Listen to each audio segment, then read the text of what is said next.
حق کے سفیر ہے یہ، بدر منیر ہے یہ، روشن دماغ ہے یہ، روشن ضمیر ہے یہ، ان کی وفائیں پیاری، ان کی ادائیں پیاری، ان کی صدائیں پیاری، ان کی دعائیں پیاری ہیں۔ خوش نصیب لوگ وہ ہیں، خوش نصیب لوگ وہ جن کو نصیب ہو صحبت اللہ والوں کی، صحبت اللہ والوں کی، اللہ سے ملوا جاتی ہے صحبت اللہ والوں کی، اپنا رنگ دکھا جاتی ہے صحبت اللہ والوں کی، صحبت اللہ والوں کی۔ بسم اللہ الرحمن الرحیم۔ الحمد للہ نحمده ونستعینه ونستغفره ونؤمن به ونتوکل علیہ ونعوذ باللہ من شرور انفسنا ومن سیئات اعمالنا من يهده الله فلا مضل له ومن يضلله فلا هادي له ونشهد أن لا إله إلا الله وحده لا شريك له ونشهد أن سيدنا ومولانا محمدا عبده ورسوله صلى الله عليه وعلى آله وأصحابه وبارك وسلم تسليما كثيرا كثيرا أما بعد فأعوذ بالله من الشيطان الرجيم بسم الله الرحمن الرحيم يا أيها الذين آمنوا قوا أنفسكم وأهليكم نارا قال النبي صلى الله عليه وسلم كلكم راع وكلكم مسؤول عن رعيته أو كما قال النبي عليه الصلاة والسلام رب اشرح لي صدري ويسر لي أمري واحلل عقدة من لساني يفقهوا قولي اللهم صل على سيدنا مولانا محمد في أول كلامنا اللهم صل على سيدنا مولانا محمد في أوسط كلامنا اللهم صل على سيدنا مولانا محمد في آخر كلامنا۔ معزز اسلامی خواتین، ویسے تو اللہ تعالیٰ کے دربار میں ہر انسان اپنے کیے کے بارے میں، اپنی دنیا اور اپنے اعمال کے بارے میں حساب و کتاب دے گا، اور اپنے نامہ اعمال میں اور اپنی ذمہ داریوں میں، جیسے نماز ہے، روزہ ہے، کلام پاک کی تلاوت ہے، صدقہ ہے، خیرات ہے، بعض یہ سمجھتے ہیں دوسری کوئی ذمہ داری نہیں ہے۔ اولاد کی تربیت اپنے نامہ اعمال کا ایک حصہ ہے۔ اولاد کو دین کے راستے پر چلانا، کلام پاک کا سکھانا، سنتوں کا سکھانا، دین کا سکھانا، یہ ماں باپ کی ذمہ داری ہے۔ قرآن شریف کے اندر اللہ تعالیٰ نے فرمایا وَلَا تَزِرُ وَازِرَةٌ وِزْرَ أُخْرَىٰ، ایک دوسرے کا بوجھ قیامت کے دن کوئی نہیں اٹھائے گا۔ ماں ماں کا اٹھائے گی، باپ باپ کا اٹھائے گا، بھائی بھائی کا، بہن بہن کا۔ حضرت آسیہ رضی اللہ تعالیٰ عنہا اپنا نام اعمال اللہ کو پیش فرمائیں گی، فرعون اپنا پیش کرے گا۔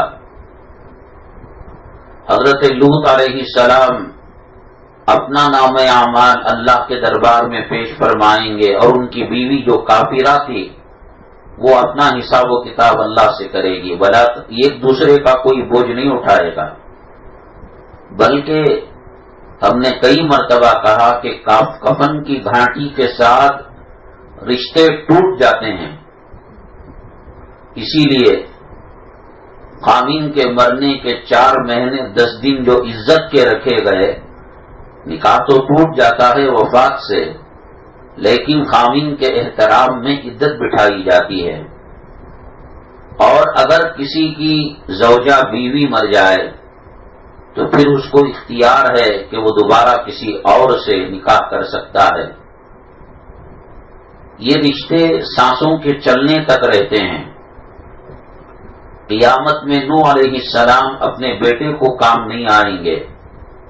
نبی کریم صلی اللہ علیہ وسلم حضرت فاطمہ الزہرا رضی اللہ تعالی عنہا، آپ کی نور نظر، آپ کی لفت جگر، آپ کی چہیتی بیٹی، اور آپ نے جن دل و جان سے جن کو چاہا تھا ان کو دنیا میں کہہ دیا کہ مال لینا ہے، دولت لینا ہے، روپیہ لینا ہے، پیسہ لینا ہے، باغات لینا ہے، کوٹیاں بنگلے لینے ہیں، لے لو.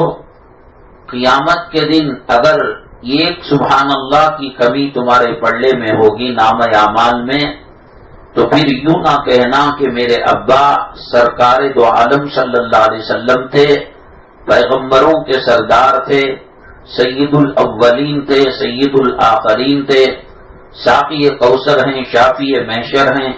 یہ کچھ نہیں چلے گا حسب و نسب،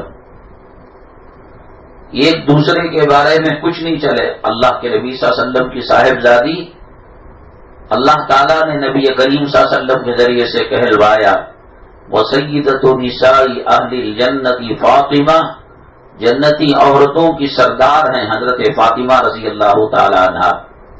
اور ان کے بارے میں کہا کہ لینا ہے لے لو، قیامت کے دن میں محمد صلی اللہ علیہ وسلم تمہارے کام نہیں آ سکتا. تو جیسے نماز اپنی زندگی کا حصہ ہے، میرا رمضان میری زندگی کا حصہ ہے، یہ پارٹس ہیں، زندگی کے شعبے ہیں. اولاد ماں باپ سے کٹی ہوئی نہیں ہے، ماں باپ سے الگ نہیں ہے. جیسے اپنی نماز پڑھنا فرض ہے، بچے کو بالغ ہونے کے بعد نماز کا پڑھانا جیسے اپنی نماز فرض ہے، اسی طریقے سے فرض ہے.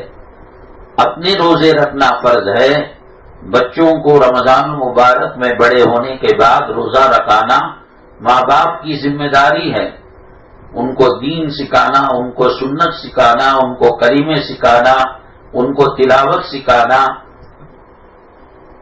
آج ماحول یہ ہے کہ آدمی ماں باپ دنیا کی تو فکر کرتے ہیں، ہائے میرے داماد کا کیا ہوگا، میری بیٹی کا کیا ہوگا، میرے بچے کا کیا ہوگا، کالج میں ایڈمیشن کا کیا ہوگا، فیس کا کیا ہوگا. ادھر ادھر محنتیں مشقتیں پڑتے ہیں، ادھر ادھر کی دوڑ لگاتے ہیں کہ میرا بچہ ڈاکٹر ہو جائے، انجینئر ہو جائے، جج ہو جائے، لائر ہو جائے، وہ سعودی میں کمانے کے لائق بن جائے، وہ امریکہ میں کمانے کے لائق بن جائے. یقیناً حلال رزق کی طلب اور تڑپ شریعت کا حصہ ہے، حرام رزق سے بچنا شریعت کا حصہ ہے، لیکن سب کچھ نہیں ہے. یہ ڈگریاں، یہ ٹھکریاں سانسوں کے چلنے تک شاید چل پائیں گی، قبر میں کام آنے والی نہیں ہے. ماں باپ کو ایسی ڈگری دینا جو دنیا میں بھی کام آئے، جو قبر میں بھی کام آئے، جو میدان محشر میں کام آئے، اور جو پل صراط پر کام آئے، وہ ڈگریاں دلانا ماں باپ کی ذمہ داری ہے. جیسے اپنی نماز پڑھنا ذمہ داری ہے، اپنا روزہ رکھنا ذمہ داری ہے، اپنے آپ کو شریعت کا پابند کرنا ذمہ داری ہے، اسی کا ایک حصہ ہے. اولاد ہمارے جسم کا ایک ٹکڑا ہے، ہمارے دل و دماغ کا ایک حصہ ہے، کوئی الگ چیز نہیں ہے. ہاں کوشش کی اور مقدر میں ہدایت نہیں تھی وہ الگ بات ہے، لیکن کوشش کرنا ہماری ذمہ داری ہے. اور کوشش کرنے کا مطلب صرف اذان دے دینا نہیں ہے. مؤذن صاحب فجر میں اذان دیتے ہیں، الصلاۃ خیر من النوم، نماز نیند سے بہتر ہے. اب ان کی ذمہ داری نہیں ہے کہ کوئی اٹھ رہا ہے یا کوئی اٹھ رہی ہے یا نہیں اٹھ رہا ہے یا نہیں اٹھ رہی ہے. اللہ کا نبی کریم صلی اللہ علیہ وسلم کا حکم ہے یہ کہنا اور اذان دینا، اٹھنا اٹھانا ہماری ذمہ داری ہے. تو اس طریقے سے بچوں کو رسمی طور پر کہہ دینا بیٹا ایسا نہیں کرتے، بیٹی ایسا نہیں، اس سے کام نہیں چلتا. اگر تنور میں آگ لگی ہوئی ہو، کرنٹ کا اسٹو چل رہا ہو اور بچہ رینگتا ہوا انگاروں کو دیکھ کر یہ سمجھتا ہے کہ کوئی کھلونا ہے اور رینگتے ہوئے کہیں خدا نہ کرے ہاتھ میں انگارہ لے لے یا کرنٹ کی بجلی کا ہیٹر وہ ہاتھ میں لے لے، تو کیا ایسے ہی اذان دیتے ہیں؟ آگ خطرناک چیز ہے، کرنٹ خطرناک چیز ہے، بچوں اس سے بچ جاؤ. نہیں، ماں اپنی جان کو جوخم میں ڈال کر، خطرے میں ڈال کر، ارے ارے ارے بابو کیا ہو گیا، لقمان کیا ہو گیا، اور عائشہ زینب کیا ہو گیا، اپنے جان کو خطرے میں ڈال کر بچاتی ہے. اسی طریقے سے عذاب قبر سے بچانے کی فکر کرنا صرف اذان دینے سے کام نہیں چلتا. ہم ریلوے اسٹیشن میں جائیں، ٹرین سے سفر کرنے کا ارادہ ہو اور وہاں کوئی سہیلی مل جائے، کوئی رشتہ دار مل جائے، غفلت میں ان کی طرف متوجہ ہو کر بات کرنے لگے اور چھوٹا سا بچہ 2 سال کا 2.5 سال کا وہ رینگنے والا بچہ تھا، ہلکے ہلکے قدم سے چلنے والا. ہم نے اپنی ماں کو، اپنے باپ کو یا رشتہ دار کو یا سہیلی کو پوری توجہ کے ساتھ بات کر رہے ہیں اور غفلت میں بچہ رینگتا ہوا ٹرین کی پٹری کی طرف چلا گیا. کیا اس وقت کوئی ماں کھڑے ہو کر اذان دے گی؟ نہیں بیٹا، ٹرین میں آؤ گے تو کٹ جاؤ گے، جان چلی جائے گی، کفن پہنایا جائے گا، غسل دیا جائے. وہ بھاگے گی، نہ پیر میں چپل نہ برقعے کا خیال. اللہ میرے بیٹے کو بچا، یہ دیکھو کیا ہو رہا ہے، یہ کہاں چلا گیا. کیا اس درد کے ساتھ، اس تڑپ کے ساتھ بچوں سے نماز پڑھوائی جاتی ہے؟ ایک نماز ایک وقت میں نہ پڑھ کر دوسری وقت میں اگر نماز وہ پڑھی جائے 2,80,00,000 پر 6 لاکھ برس اللہ کی بنائی ہوئی جہنم میں جلنا پڑے گا. میں یہ کیوں کہہ رہا ہوں اللہ کی بنائی ہوئی جہنم؟ یہ کوئی ناٹک نہیں ہے، یہ کوئی ڈرامہ نہیں ہے، یہ کوئی ناول نہیں ہے، یہ کسی فلم کا سین نہیں ہے اور یہ کوئی جوک اور ڈائلاگ نہیں ہے. اللہ کے نبی صلی اللہ علیہ وسلم نے فرمایا ہے، کیا کوئی ماں باپ یہ چاہیں گے کہ ان کی اولاد ایسی جہنم، اور وہ جہنم کا انگارہ سوئی کے ناکے کے برابر دنیا کے کسی کونے میں اٹکا دیا جائے، 7 زمین اور 7 آسمان جل کر خاک ہو جائیں گے، ان کا وجود ختم ہو جائے گا. ہم بچوں کو اچھے کپڑے دیں، سردی کے اندر اچھی بنیان اور سوٹر دیں، طبیعت خراب ہو اچھے ڈاکٹر سے علاج کرائے، دنیاوی تعلیم کے لیے اچھے کالج، اچھی یونیورسٹی یا کسی فارن ملک کے اندر ایجوکیشن دلائے. شریعت منع نہیں کرتی، شریعت کہتی ہے کہ سب کچھ بناؤ مسلمان بنا کر. وہ جانوروں اور حیوانوں کی طرح کالج کے ماحول سے متاثر ہو کر کھڑے ہو کر استنجا کرتا ہے، کھڑے ہو کر کھانا کھاتا ہے، دامے ہاتھ سے کھڑے ہو کر پانی پیتا ہے. نماز کا عطا پتہ نہیں. یاد رکھیے گا اللہ کے نبی صلی اللہ علیہ وسلم نے فرمایا، تم میں سے ہر کسی کو اپنی ذمہ داری کے بارے میں سوال کیا جائے گا. تمہارے میں کی ہر ماں، ہر باپ ذمہ دار ہے اپنی اولاد کے بارے میں. قیامت کے دن جہاں اپنا حساب و کتاب دینا ہوگا، ہم کو یہ بھی حساب و کتاب دینا ہوگا. بیٹی کو جہیز کے اندر فریج بھی دیا، واشنگ مشین بھی دی، قیمتی امپورٹڈ کار بھی دی، بنگلہ بھی دیا، کپڑے لتے بھی دیے، سونے چاندی بھی دیا، زیورات بھی دیا، گھر کا ساز و سامان بھی دیا.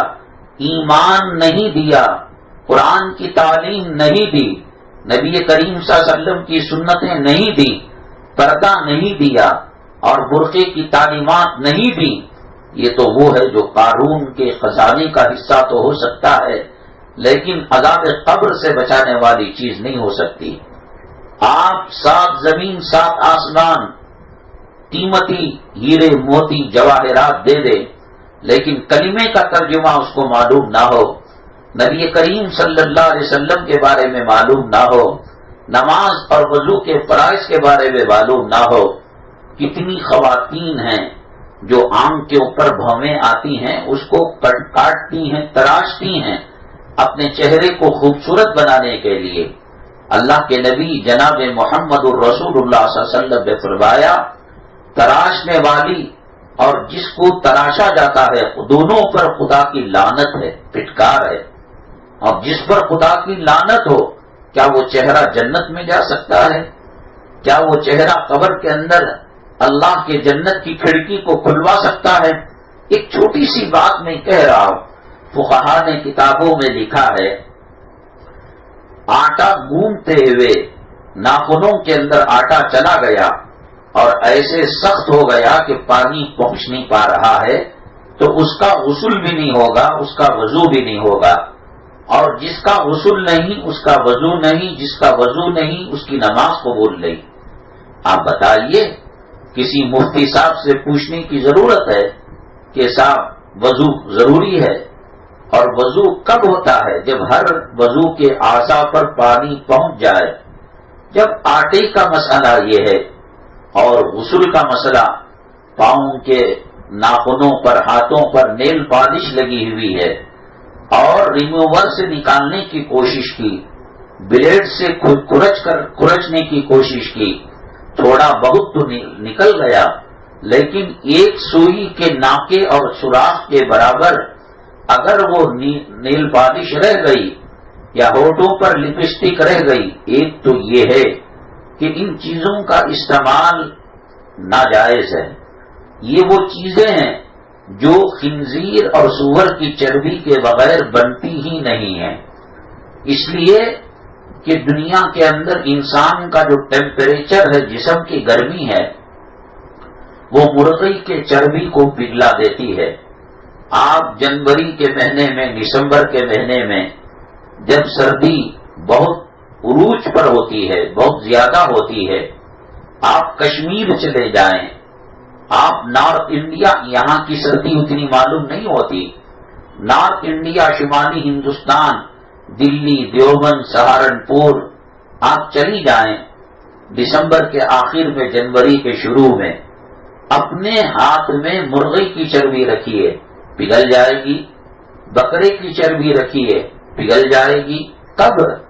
گرمیوں میں نہیں، برسات کے دنوں میں نہیں، جب سردیوں میں پانی جم جاتا ہو اور پانی کے اوپر برف کی ایک سطح بن جاتی ہو، ایسے میں بھی اللہ انسان کے جسم میں وہ ٹیمپریچر اور گرمی رکھتا ہے کہ مرغی کی چربی پگھل جاتی ہے، جتنے حلال جانور ہیں سب کی چربی پگھل جاتی ہے۔ خنزیر جو سور ہے، ناپاک نجس العین جانور، جس کا نام لیتے ہوئے، سنتے ہوئے کراہت محسوس ہوتی ہے اور ایک گھن آتی ہے، اس کی چربی خدا نہ کرے آپ ہاتھ میں رکھ کر دیکھیں نہیں پگھلتی، تو چنانچہ لپسٹک اور نیل پالش جو ہوتی ہے وہ بہت دیر تک جسم میں رہنے کے لیے اس کے اندر اگر مرغی کی چربی ملائیں پگھل جائے گی، بکری کی چربی لگائیں پگھل جائے گی، اور آپ اونٹ کی، بھینس کی، گائے کی، یہ سب حلال جانور کی چربیاں پگھل جائیں گی۔ اور نیل پالش کو بہت دیر تک رہنا ہے اور لپسٹک کو بہت دیر تک رہنا ہے، تو اس کے اندر خنزیر اور سور کی چربی ملائی جاتی ہے تاکہ ہماری کمپنی کی لپسٹک اور نیل پالش عورت کے حسن کو اور اس کی خوبصورتی کو دیر پا قائم رکھے۔ اب بتائیے اس کا لگانا کیا ان مسلمان کے لیے جائز ہے؟ کیا خنزیر کا نام لینے کے اندر کراہت آتی ہے، جسم میں جرجراہٹ آتی ہے، جس بچی کا نام فاطمہ نبی کی بیٹی کے نام پر ہے، اور جس کا نام خدیجہ ہماری امی حضرت خدیجہ کے نام پر ہے، اور جس کا نام زہرا جنت کے پھولوں کی پنکھڑی کا نام ہے، کیا اس پر خنزیر اور ناپاک جانور کی چربی کو لگایا جا سکتا ہے؟ اور اس کے ہوتے ہوئے کیا وضو ہو سکتا ہے؟ کیا نماز ہو سکتی ہے؟ کیا غسل ہو سکتا ہے؟ کتنا بھی آدمی ریموور سے یا بلیڈ سے کھرچے، اگر ایک سوئی کے ناکے کے برابر وہ باقی رہتے ہیں، نہ غسل صحیح ہے، نہ وضو صحیح ہے، اور نہ اللہ تعالیٰ اس کی عبادت کو قبول کرتے ہیں۔ بچپنے سے بچیوں کے ایسے کپڑے پہنانا جس کے اندر ایسا فراق ہوتا ہے کہ 2 تاگوں کے اندر اٹکا ہوا ہوتا ہے، بچے کو کیا معلوم ہے، بچی کو کیا معلوم ہے، 2 سال کی، 2.5 سال کی، 3 سال کی بچی، گھٹنے کے اوپر اس کا فراق اور ایک چھوٹی سی چڈی پہنا دی جاتی ہے، اور وہ فراق اور وہ جمپر اتنا مہین اور باریک اور ٹرانسپلانٹ ہوتا ہے کہ اس کے پہنانے کے بعد اس کے جسم کا حصہ اس کپڑے سے نمایاں ہوتا ہے اور دکھائی دیتا ہے۔ جیسے گلاس پانی کا شیشے کا ہو تو اس کے اندر جو چیز ڈالی جاتی ہے، آپ شربت ڈالیں تو شربت کا کلر دکھے گا، آپ روح افزا ڈالیں خون کا رنگ آئے گا، آپ پانی ڈالیں پانی کا رنگ نظر آئے گا۔ تو بچپنے سے بچپنے کی اٹھان میں ان کی تربیت عملی طور پر پریکٹیکل، نہ پاؤں کھلے ہاتھ کھلے، اور پھر اس کے بعد ایک مختصر سا کپڑا، تو ان کی فطرت اور گھٹی کے اندر نیم برہنہ کپڑے، گندے وہ کپڑے کہ جس کی وجہ سے اللہ کی رحمت رک جاتی ہے اور اللہ کا عذاب متوجہ ہوتا ہے۔ یہ کس کی ذمہ داری ہے؟ عورت بچیوں کو پردہ سکھانا، نماز سکھانا، وضو سکھانا، اور وضو کے وقت چیک کرنا کہ کہیں کھیلتے کھیلتے ہاتھوں میں نیل پالش تو نہیں لگ گئی، لپسٹک تو نہیں لگ گئی۔ یہ سب بنیادی مسائل ہیں۔ اسی لیے اللہ کے نبی صلی اللہ علیہ وسلم نے فرمایا 7 سال کی عمر سے نماز پڑھنے کی عادت ڈالو، 10 سال کی عمر میں نماز نہ پڑھے تو مارو۔ کیوں؟ کیا 10 سال میں نماز فرض ہو جاتی ہے؟ ہرگز نہیں۔ کوئی بالغ، کوئی ہوشا 11 سال کو ہوتے ہیں، 12 سال کو ہوتے ہیں، 15 سال کو ہوتے ہیں، اس لیے کہ جب نماز فرض ہو جائے، ٹرین پلیٹ فارم پر لگنے کے بعد کون بے وقوف توشہ تیار کرتا ہے؟ کون بے وقوف ٹکٹ لیتا ہے؟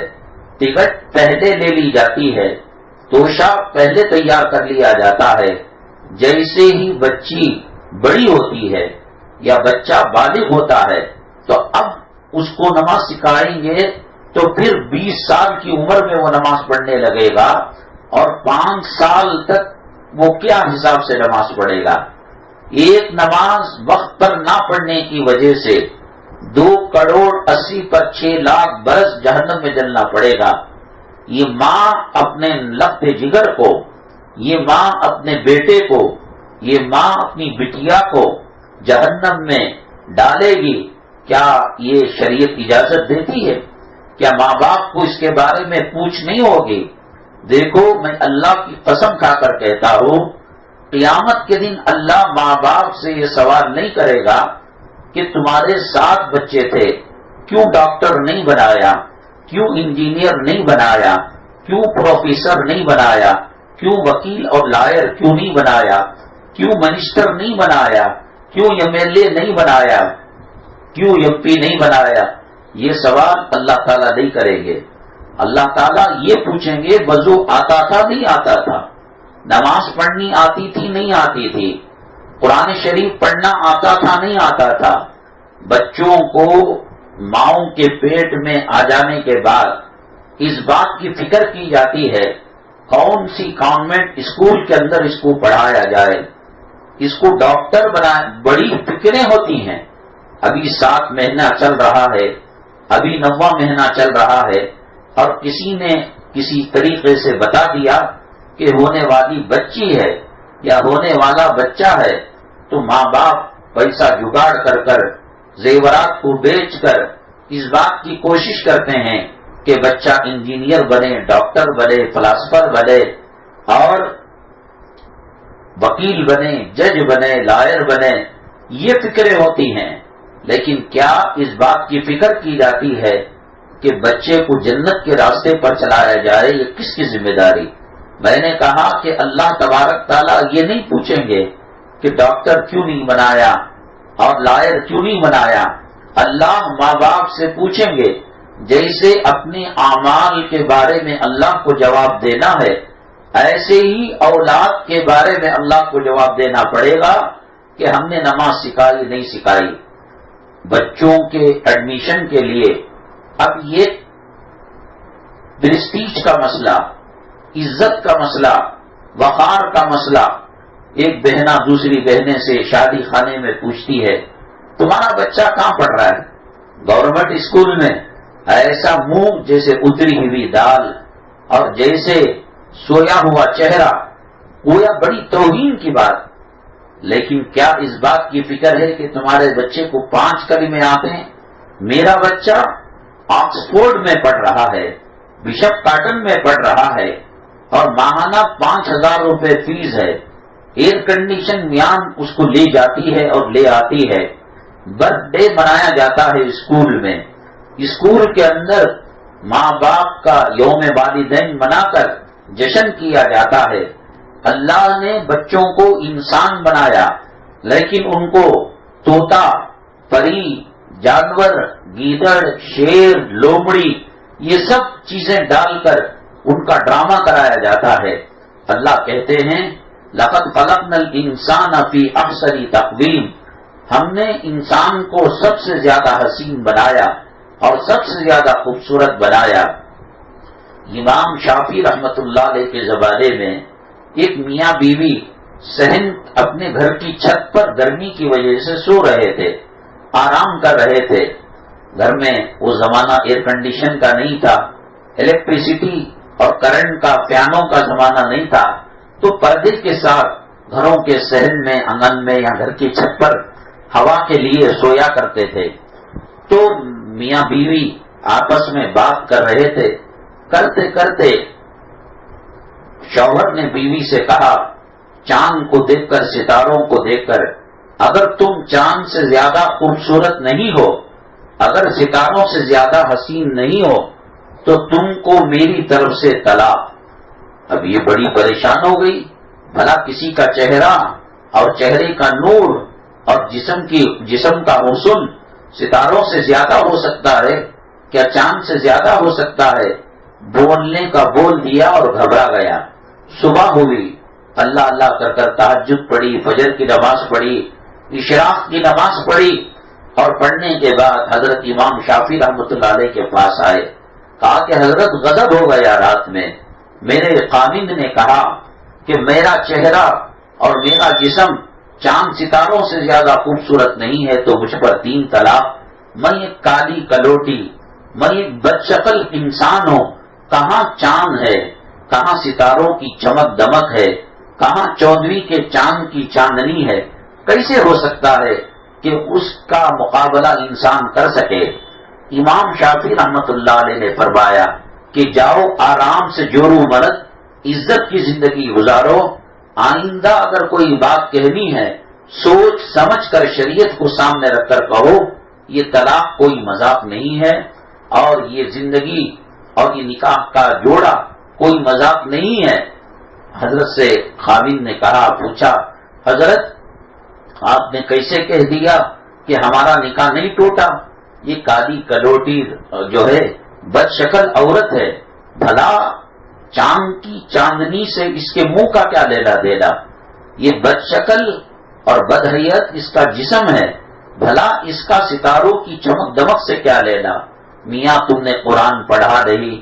اللہ نے کہا چاند کو بنانے والا کون ہے؟ اللہ. ستاروں کو بنانے والا اللہ. زمینوں کو بنانے والا، آسمانوں کو بنانے والا، عرش و کرسی کو بنانے والا، فرشتوں کو بنانے والا، جنت کو بنانے والا، پھولوں میں مسکراہٹ دینے والا، شبنم میں نرمی دینے والا، اور برف میں سردی دے کون ہے؟ اللہ ہے۔ تیری بیوی کو کس نے بنایا؟ اللہ نے بنایا۔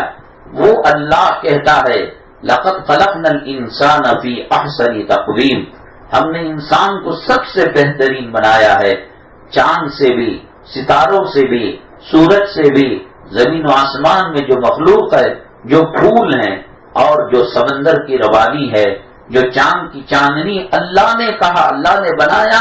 کہ اپنے اللہ کی بات پر بھروسہ نہیں ہے؟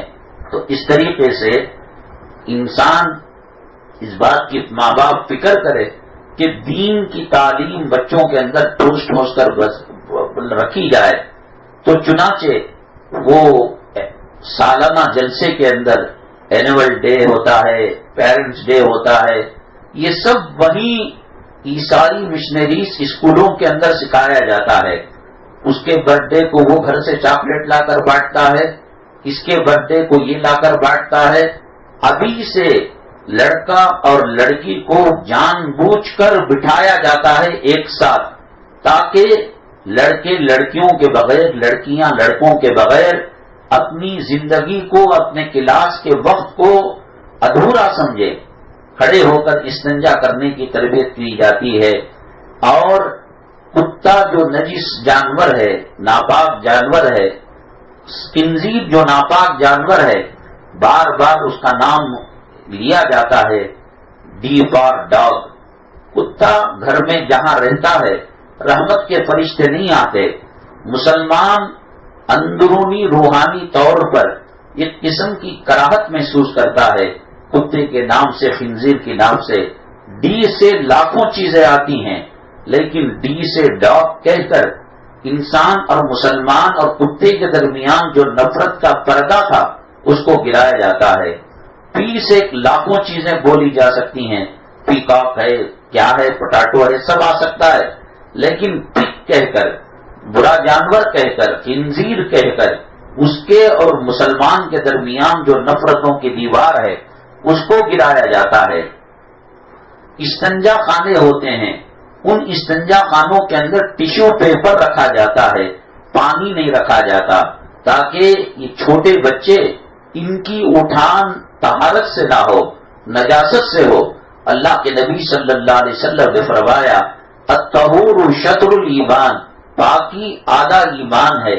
پاکی کے بغیر عمرہ نہیں، پاکی کے بغیر طواف نہیں، پاکی کے بغیر صفا مروہ کی سعی نہیں، پاکی کے بغیر قرآن کو چھونا نہیں، پاکی کے بغیر فرض نماز نہیں، پاکی کے بغیر تہجد کی نماز نہیں۔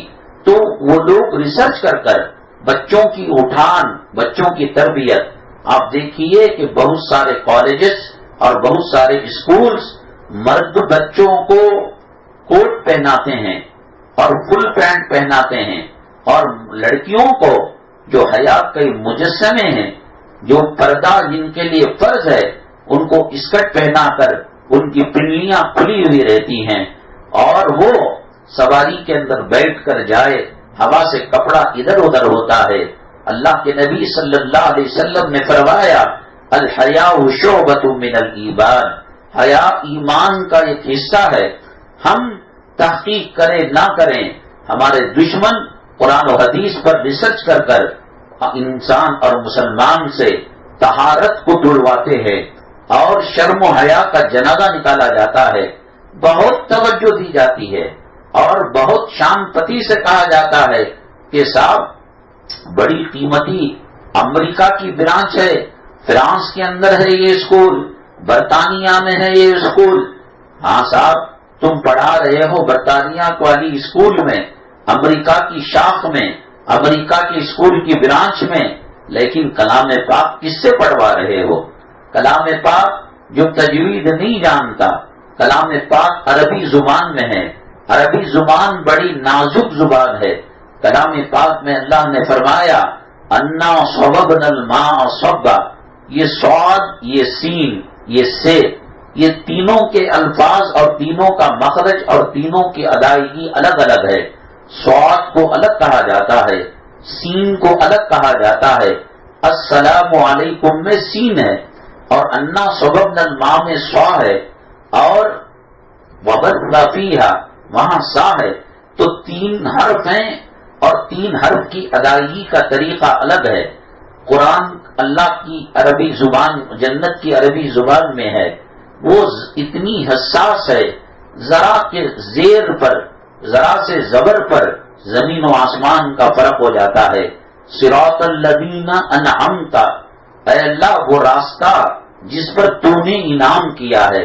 انعمتا کو بھول کر اگر کوئی انعمتو پڑھ دیتا ہے اور سمجھتا ہے کہ اس کا معنی یہ ہے، وہ اسلام سے نکل جاتا ہے اور اس کی شادی ٹوٹ جاتی ہے اور اس کی کوکھ سے پیدا ہونے والے بچے ناجائز پیدا ہوتے ہیں. جب نکاح ٹوٹ جاتا ہے تو پھر بچے ناجائز ہوتے ہیں. صرف انعمتو کہا. انعمتو کے معنی میں نے انعام کیا، انعمتا کے معنی اے اللہ تو نے انعام کیا. سبب نل ماں کے معنی سواد سے پڑھا جائے تو پانی برسانے کے ہیں. اللہ کہتے ہیں کہ ہم نے بارش کا پانی دیا، تمہاری زندگی کے لیے پانی دیا، یہ ہماری نعمت ہے. اگر سواد کے بجائے سین سے پڑھے انا سبب نل الیاذ باللہ تو اس کے معنی یہ ہے کہ اللہ کہتا ہے کہ میں نے گالی دی. اللہ کی طرف گالی کو منسوخ کرنے سے آدمی کافر ہو جاتا ہے. چلو صاحب یہ بات آپ کو سمجھ میں نہیں آ رہی ہوگی، سورہ فاتحہ تو سمجھتے ہوں گے نا. الحمدللہ رب العالمین، الحمد میں لام کے بعد جو ہے وہ حلق سے نکلنے والی ہے اور ایک دو چشمی ہے، جیسے گدھے کے اندر جو ہے وہ الگ ہے اور الحمد میں جو ہا ہے وہ الگ ہے. اگر کوئی الحمد میں تجوید کی رعایت کرے بغیر، عربی لینگویج کو سیکھے بغیر الحمد کی ہے کے بجائے ہے پڑھ دے دو چشمی، تو اس کے معنی یہ ہیں تباہی اور بربادی اور گالیاں، یہ سب کچھ اللہ کے لیے الیاذ باللہ. کیا یہ کہنے کے بعد مسلمان باقی رہتا ہے؟ قرآن بڑے علماء سے پڑھائے، بڑے مدارس میں پڑھائیں، بڑے اسکولوں کے اندر پڑھا کر حیا کا جنازہ نکالنا، شرم کا جنازہ نکالنا، مرد و عورت کی فطرت کی دیوار کو گرانا، اللہ کی حرام کی ہوئی چیزوں کی محبت دل میں بسانا، انسان سے جانور بنانا، اس کے علاوہ کیا ہوتا ہے؟ ہماری نواسی، ہماری بچی، ہمارا بیٹا آج جو ہے فنکشن ہوا، اس میں گدھ بنا تھا، اس میں کتا بنا تھا، اس میں لومڑی بنا تھا. اللہ کہتے ہیں ہم نے تجھے بہترین انسان بنایا، اور یہ کالجز، یہ یونیورسٹیاں، یہ بچوں کے اسکول انسانیت کے دائرے سے نکال کر جنگل کا درندہ بناتے ہیں. اس دھرتی میں آسمان کے نیچے زمین کے اوپر اللہ نے سب سے اچھی جو مخلوق بنائی وہ انسانوں کی مخلوق بنائی. اس میں شرم، حیا اور غیرت اور سخاوت اور ایک دوسرے کی ہمدردی اور خیر خواہی کو رکھا. یہ اسکول جو عیسائی یہود و نصارہ کی مشنریوں پر کام کرتے ہیں، وہ چاہتے ہیں کہ انسانیت ختم ہو جائے. شریعت کے اندر جو تعلیمات ہیں اس میں دو چیزیں بڑی خطرناک ہیں. ایک علماء کو توہین کرنا، اولیاء کی توہین کرنا، اور دوسرا انٹرسٹ لینا دینا، سود لینا دینا، ماٹی کیچ پر گھر دینا لینا. کیوں؟ اس لیے کہ سود کے اندر کسی انسان کے خون کو پیا جاتا ہے. 1 لاکھ کی چٹھی 10 آدمیوں نے ڈالی، پہلی تاریخ کو چٹھی پکاری جاتی ہے. ایک آدمی نے کہا 90 پر 5000 میں لوں گا، دوسرے نے کہا 90,000 کے اندر لوں گا، تیسرے نے کہا 80 پر 5000 پر لوں گا. یہ بقیہ پیسہ جو بچتا ہے، فرض کرو کہ 80,000 پر کوئی چٹھی اٹھایا تو یہ 20,000 اس کی مجبوری، اس کی تکلیف، اس کی ماں کے جنازہ، اس کی بیوی کے ہاسپٹل کی فیس، اس کے بچوں کے نرسنگ ہوم کی فیس، اس کے خون کو بانٹ کر پی لیتے ہیں. انسانیت یہ ہے کہ جیسے انصار جب مکہ مکرمہ سے ہجرت کر مدینہ طیبہ گئے، مہاجرین گئے، انصار مدینہ طیبہ کے رہنے والے، اللہ کے نبی صلی اللہ علیہ وسلم نے کہا کہ تم دونوں آپس میں دینی بھائی ہو، ایک دوسرے کی مدد کیا کرو. تو جو انصار مدینہ طیبہ کے پہلے سے صحابہ تھے، انہوں نے 2 باغ دیے، ایک باغ دے دیا، 2 گھر تھے، 1 گھر دے دیا، 2 ساز و سامان بسترے تھے، 1 بسترا دے دیا، حتیٰ کہ اگر کسی کے پاس 2 بیویاں تھیں ان کو کھڑا کیا اور مکے کے مہاجرین کو کہا ان میں سے جو تم کو پسند ہو ہم اس کو طلاق دے دیں گے اور عدت گزارنے کے بعد تم نکاح کر لینا۔ اسلام ایک دوسرے کی ہمدردی اور خیر خواہی سکھاتا ہے۔ جنگ یرموک کے اندر صحابہ زخمی پڑے ہیں، پانی کی سخت ضرورت ہے، ایک صحابی ایک مشکیزے میں پانی لے کر پہلے والے صحابی کے پاس جاتے ہیں، وہ مرنے کی حالت میں ہیں اور مرنے سے ان کو پتا ہے کہ بیوی بیوہ ہو جاتی ہے، بچے یتیم ہو جاتے ہیں، ہماری جان نکل جاتی ہے، سکرات کے مرحلے سے اور موت کی شدت کے مرحلے سے گزرنا پڑتا ہے۔ ایسی حالت میں وہ صحابی کہتے ہیں جاؤ بغل میں جو دوسرے صحابی ہیں ان کو پانی کی زیادہ ضرورت ہے، وہاں لایا جاتا ہے۔ وہ کہتے ہیں تیسرے نمبر پر جو صحابی ہیں ان کو پانی کی زیادہ ضرورت ہے، تیسرے نمبر پر لایا جاتا ہے، حتیٰ کہ تماموں سے گزر کر جب پہلے نمبر پر آتے ہیں وہ شہید ہو چکے ہوتے ہیں۔ اسی لیے اللہ نے کلام پاک میں فرمایا یؤثرون علی انفسہم ولو کان بہم خصاصہ، وہ ایک دوسرے کی مدد کیا کرتے تھے اور دوسروں کی خیر خواہی کیا کرتے تھے، اپنوں کی تکلیف کو برداشت کر لیا کرتے تھے۔ ایک صحابی ایک گھر میں مہمان ہو کر گئے اور گھر میں کھانا اتنا تھا، بچے کھاتے ماں باپ بھوکے رہتے، ماں باپ کھاتے بچے بھوکے رہتے، اور اس پر سے یہ صحابی مہمان آ گئے۔ ماں باپ نے مشورہ کیا تو ماں نے کہا میں بچوں کو ایسی لوری سناتی ہوں کہ بچے سن کر وہ سو جائیں اور گہری نیند کے اندر چلے جائیں، بعد میں دسترخوان بچھانا اور تم بھی مہمان بھی کھانے کے لیے بیٹھنا، میں ایک وقت کا فاقہ کر لوں گی، مجھے کوئی بات نہیں، اللہ اجر دے دے گا۔ مہمان نوازی دین کا حصہ ہے، مہمانوں کی خاطرداری کرنا اسلام کا حصہ ہے، ہماری زندگی کے اخلاق کا حصہ ہے۔ چنانچہ بیگم نے کہا دسترخوان بچھا دینا، تم اور مہمان بیٹھ جانا، میں کھانا پروسوں گی، دسترخوان پر رکھ دوں گی، چراغ جلتا رہے گا، تم یہ کرنا کہ پانی لینے کے بہانے یا کسی طریقے سے ہوا چلا کر چراغ کو بجھا دینا اور پھر کھانے کی آواز منہ سے چپ چپ چپ کرنا کہ تاکہ مہمان یہ سمجھے کہ گھر والا بھی کھا رہا ہے۔ فکر یہ ہوتی کہ بچوں کو بھوکا سلا دے، ماں بھوکی رہ جائے اور باپ دسترخوان پر کھانے کی آواز کر کر چراغ کو گل کر دے اور مہمان کے پیٹ میں کھانا چلا جائے۔ یہ شریعت کی تعلیم ہے۔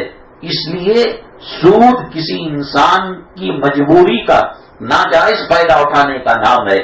میں نے بتایا کہ چٹ فنڈ کے اندر انسان کی جتنی مجبوری ہوتی ہے اتنا پیسہ وہ چھوڑ کر چٹ اٹھاتا ہے۔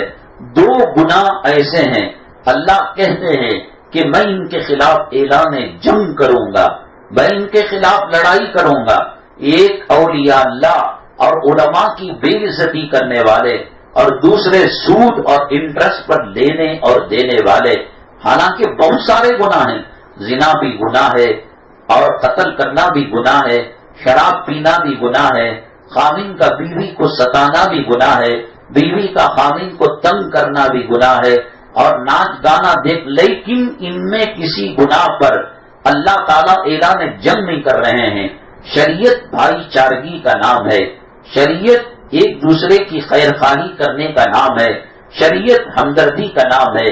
دارالعلوم دیوبند کے جو بزرگان دین اساتذہ کرام تھے وہ اڑوس پڑوس کے گھروں میں رہا کرتے تھے، تو اگر کوئی فروٹ گھر کے اندر لاتے، آم کے سیزن میں آم لاتے، جام کے سیزن میں امرود کے سیزن میں امرود لاتے، جامن لاتے، اگر اللہ نے ان کو سہولت دی تو وہ اتنا لاتے کہ اڑوس پڑوس میں تقسیم کر دیتے، لیکن پیسوں کی تنگی کی وجہ سے اگر کم لاتے تو بچوں اور گھر والوں کے کھانے کے بعد چھلکوں کو باہر نہیں پھینکتے، کہیں یتیم کا بچہ، کہیں بیوہ کا بچہ، کہیں غریب بچہ، اس کے کو دیکھ کر اس کے دل کو درد نہ ہو۔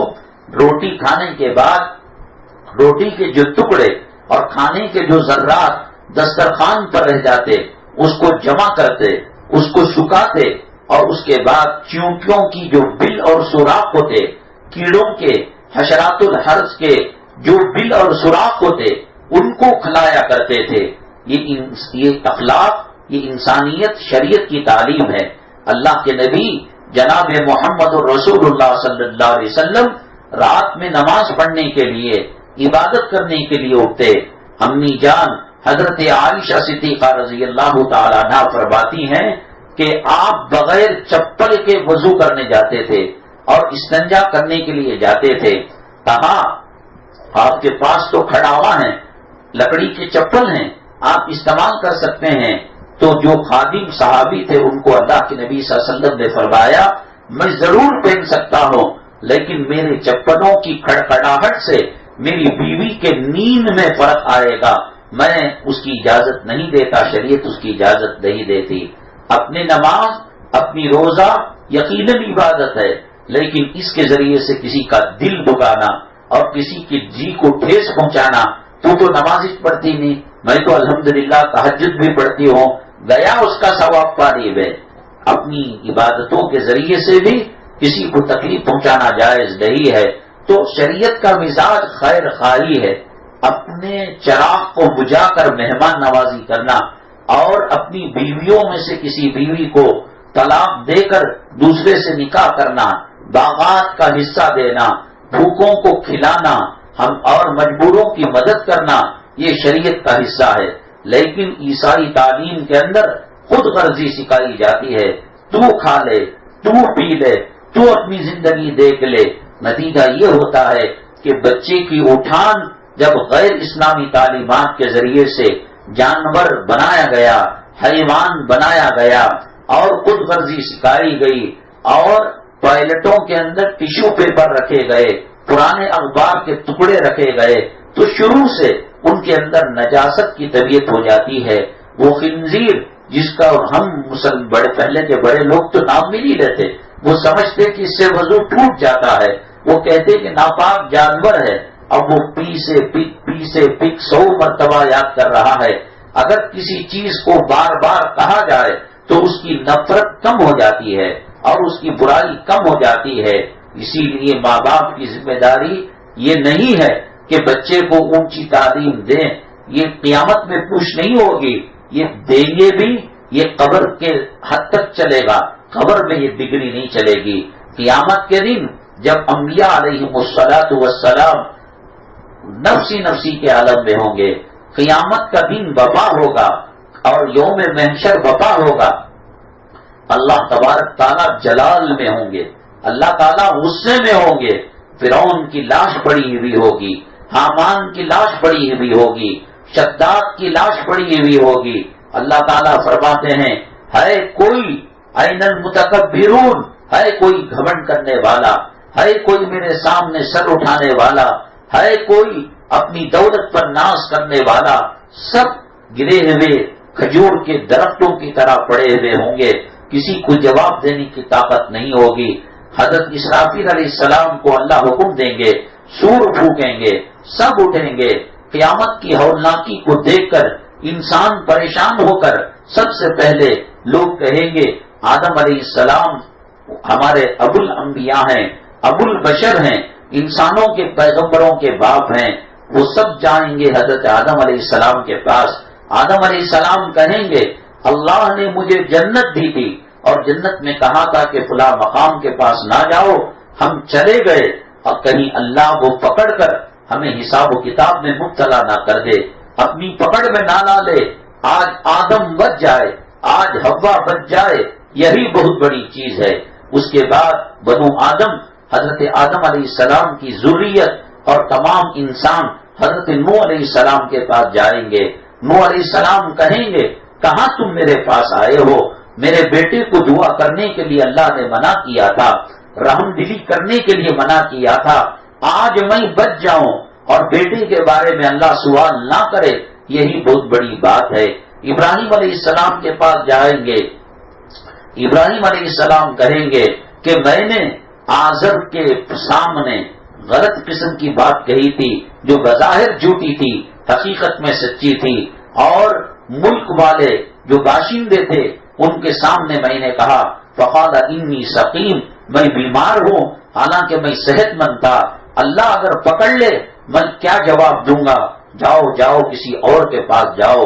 تو چنانچہ کئی پیغمبروں کے پاس جائیں گے، حضرت عیسیٰ علیہ السلام کے پاس جائیں گے، حضرت عیسیٰ علیہ السلام کہیں گے میں مریم کے بارے میں کچھ نہیں جانتا، حضرت مریم علیہ السلام کے پاس آئیں گے، وہ کہیں گے کہ آج میں بچ جاؤں، نفسی نفسی ہوگی میری ماں، کتنی قیمتی محل ہو، کتنے قیمتی کپڑے ہو، کتنا قیمتی اثاثہ ہو، جھوپڑی میں رہنے والا، شیٹوں کے مکان میں رہنے والا، اپارٹمنٹ میں رہنے والا، امریکہ میں رہنے والا، بنگلوں میں رہنے والا، سب کو موت کی سختی سے گزرنا ہے، موت کی سکرات سے گزرنا ہے، قبر کے مرحلے سے گزرنا ہے۔ وَإِن مِّنكُمْ إِلَّا وَارِدُهَا كَانَ عَلَى رَبِّكَ حَتْمًا مَّقْضِيًّا، ہر ایک کو پرصراط پر سے گزرنا ہے۔ آج ہمارے لیے کوئی مسئلہ نہیں ہے کہ گھر بنا نہیں بنا، ہمارا مرد زمین دے کو گیا نہیں دے کو گیا، زیور دے کر گیا نہیں دے کر گیا، ایک دو کھجور پر بٹیا کی شادی ہو سکتی ہے اور 150 روپے میں جو ہے داماد کا ولیمہ ہو سکتا ہے، لیکن قبر کا کیا ہوگا، میدان محشر کا کیا ہوگا، پرصراط کا کیا ہوگا؟ تمام پیغمبر نفسی نفسی کے حالت میں ہوں گے۔ اللہ تبارک تعالیٰ جو عالم دین ہوگا، جو حافظ قرآن ہوگا، یقیناً بچوں کو ڈاکٹر بناؤ، بچوں کو انجینئر بناؤ، لیکن کلمہ تو سکھاؤ، قرآن تو سکھاؤ، نماز تو سکھاؤ۔ ہماری موت کے بعد ہمارے قبر پر کھڑے ہو کر 3 قل پڑھنے کی تعلیم تو دو، وہ 3 قل پڑھنے سے شاید ہمارے قبروں سے عذاب اٹھ جائے، اللہ راضی ہو جائے، پیغمبر نفسی نفسی کے عالم میں ہوں گے۔ اللہ تعالیٰ وہ سینے جن سینوں کے اندر کلام پاک کے 30 پارے تھے، آج دنیا میں مؤذن کی عزت نہیں ہے، آج دنیا میں نماز پڑھانے والے کی عزت نہیں ہے، آج ناچنے گانے والے اور پھرکنے والے بے حیائی کے کپڑے پہننے والوں کی عزت ہے۔ ہاں ہاں، کل قیامت میں پتہ لگے گا کہ فلمی ہیرو کا کیا مقام تھا، اور پتہ لگے گا فلم میں ناچنے گانے والے، خنزیر کھانے والے، شراب پینے والے، کتے کا گوشت کھانے والوں کا کیا مقام تھا۔ آج کچھ پتہ نہیں چلے گا۔ اللہ حافظ قرآن سے کہے گا جب آدم علیہ السلام جواب دے دیں گے، نوح علیہ السلام جواب دے دیں گے، شیش علیہ السلام جواب دے دیں گے، نوح علیہ السلام جواب دے دیں گے، حضرت عیسیٰ جواب دے دیں گے، حضرت مریم جواب دے دیں گے کہ آج اللہ کے غضب اور اللہ کے غصے کو دیکھ کر، اللہ کے جلال کو دیکھ کر اللہ ہمیں جنت میں بھیج دے، ہم اس کی کوشش کر رہے ہیں اور تم آ گئے ہمارے سے سفارش کروانے۔ ایسے موقع پر اگر آپ کا بچہ حافظ قرآن ہے، آپ کا بچہ سینے میں کلام پاک کو رکھا ہوا ہے، اللہ تعالیٰ کہیں گے تم کیوں ڈرتے ہو، تم کیوں گھبراتے ہو، تم کیوں یہاں تمہارے پیروں میں جنبش اور لرزش اور جو ہے راشا اور تڑپنا بلکنا ہے؟ آؤ میرے عرش کے قریب نور کے ممبر بنے ہوئے ہیں، ان نور کے ممبروں پر بیٹھ جاؤ اور اپنے خاندان کے 10 ایسے لوگ جن پر جہنم واجب ہو چکی ہے ان کو اپنی مرضی سے نکال کر جنت میں پہنچا دو۔ ہاں ہاں، تمہاری ماں تمہیں مدرسے کو بھیج کر رویا کرتی تھی، تڑپا کرتی تھی، تمہارا باپ جب مدرسے میں چھوڑ کر آتا آنکھوں کے آنسوؤں سے داڑھی بھیگ جاتی تھی اور کپڑا تر بتر ہو جاتا تھا۔ آج اس کا صلہ یہ، بلاؤ اپنی ممی کو، بلاؤ اپنے باپ کو، اور وہ تاج اللہ پہنائیں گے جو چاند سے زیادہ خوبصورت ہوگا اور سورج سے زیادہ روشن ہوگا، اور کہیں گے اے میرے بندو، انہوں نے میرے کلام کو اپنے سینے میں رکھا تھا۔ دنیا میں حافظ کی بھلے سے کوئی عزت نہ ہو، عالم کی بھلے سے کوئی عزت نہ ہو، قیامت کے دن اللہ کسی ڈاکٹر کو پوچھیں گے نہیں، انجینئر کو پوچھیں گے نہیں، آکسفورڈ یونیورسٹی کے ڈگری کو پوچھیں گے نہیں۔ ہاں دیکھو، ایک بچہ حافظ بننے کے لیے گیا تھا اور نورانی قاعدہ پڑھ رہا تھا، یسن القرآن پڑھ رہا تھا، الف با پڑھ رہا تھا۔ اس کی ماں کا ارادہ تھا کہ اس کو حافظ قرآن بنائیں، اور بنانے کے لیے LKG UKG یہ یسن القرآن نورانی قاعدہ یہ تختیاں پڑھانا ضروری ہے، پڑھ رہا تھا، لیکن خدا نہ کرے ڈینگو میں مر گیا، خدا نہ کرے کووڈ کے اندر اور کرونا کے اندر وہ شہید ہو گیا. حدیث میں آتا ہے اللہ تبارک تعالیٰ قبر میں فرشتوں کو بھیج کر اس کو حافظ قرآن بنائیں گے. کتنے ڈاکٹر قبروں کے اندر بے بس پڑے ہیں، کتنے انجینئر قبروں کی مٹی تلے دبے ہوئے ہیں، کتنے کروڑ پتی، ارب پتی، خرب پتی آج ان کے قبروں کے اوپر کتا ٹانگ اٹھا کر پیشاب کر رہا ہے. میرے اللہ کے نبی صلی اللہ علیہ وسلم فرماتے ہیں کہ ایک عالم دین، ایک نبی کا وارث، ایک نبی کا جانشین، ایک حافظ قرآن اگر کچھ نہ پڑھے، ابھی جو ہے وہ پڑھ رہا ہے، 30 کلام پاک کے پارے ہیں، پہلے پارے میں، پہلے صفحے میں، پہلے رکوع میں پہلی آیت کا سبق پڑھ رہا ہے. الف لام میم ذالک الکتاب لا ریب فیہ. ایک پارے کا حافظ نہیں، 2 پارے کا نہیں، 15، 10، 20، 30 کا نہیں، ابھی پڑھنا شروع کیا ہے. میرے آقا دو عالم صلی اللہ علیہ وسلم نے فرمایا وہ اتنا رحمت کا پیکر ہے، اتنا نور کا مجسم ہے کہ جس قبرستان سے گزرے گا 40 دن تک اللہ اس قبرستان سے عذاب کو اٹھا لے گا. یہ وہ تعلیم ہے جو قبر کے اندر بھی کام آنے والی، محشر میں بھی کام آنے والی. یقیناً سب کچھ بناؤ لیکن مسلمان بنا کر اگر کلمہ پڑھنا نہ آئے اور آکسفورڈ کی ڈگری ہو، ڈاکٹر کی ڈگری ہو، یہ ڈگری تو قبر میں نہیں چلے گی. قبر میں قرآن کی ڈگری چلے گی، محشر میں نبی کی سنتوں کی ڈگری چلے گی. میں نے تو بتایا آپ کو کہ پیغمبر نفسی نفسی کے حالت میں ہوں گے لیکن اللہ حافظ قرآن کو نور کے ممبر پر بٹھائے گا. میری مائیں اور بہنیں، اب ہر زمانے میں نت نئے قسم کے فتنے آتے ہیں. اب جو فتنہ چل رہا ہے مسلمانوں کو غیر مسلم بنانے کا، مرتد بنانے کا، اسلامی تعلیمات سے دور رکھنے کا، نبی کے طریقوں کے تعلق سے دلوں میں نفرت پیدا کرنے کا، اللہ تبارک تعالیٰ انشاءاللہ اگلے ہفتے ہم اس کے بارے میں ڈیٹیل بتائیں گے، تفصیل سے بتائیں گے یہ فتنہ مرتد بنانے کا کیا ہے اور کس طریقے سے نبی کریم صلی اللہ علیہ وسلم کی زندگی کی نفرت مسلمانوں کے دلوں میں ڈالی جاتی ہے.